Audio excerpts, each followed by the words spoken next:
السلام علیکم ورحمۃ اللہ وبرکاتہ۔ ان الحمد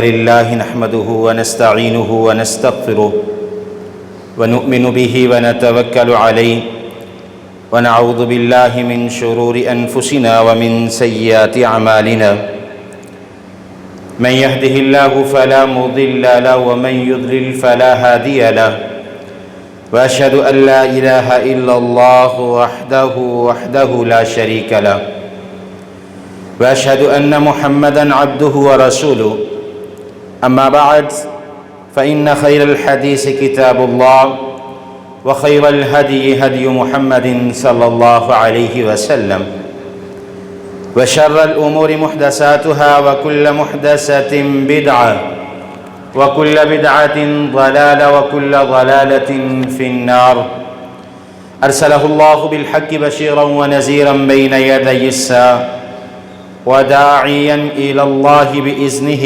وسراجا منيرا أما بعد أعوذ بالله من الشيطان الرجيم بسم الله الرحمن الرحيم يا أيها الذين آمنوا اتقوا الله حق تقاته ولا تموتن إلا وأنتم مسلمون يا أيها الناس اتقوا ربكم الذي خلقكم من نفس واحدة وخلق منها زوجها وبث منهما رجالا كثيرا ونساء واتقوا الله الذي تساءلون به والأرحام إن الله كان عليكم رقيبا يا أيها الذين آمنوا اتقوا الله وقولوا قولا سديدا يصلح لكم أعمالكم ويغفر لكم ذنوبكم ومن يطع الله ورسوله فقد فاز فوزا عظيما إن الله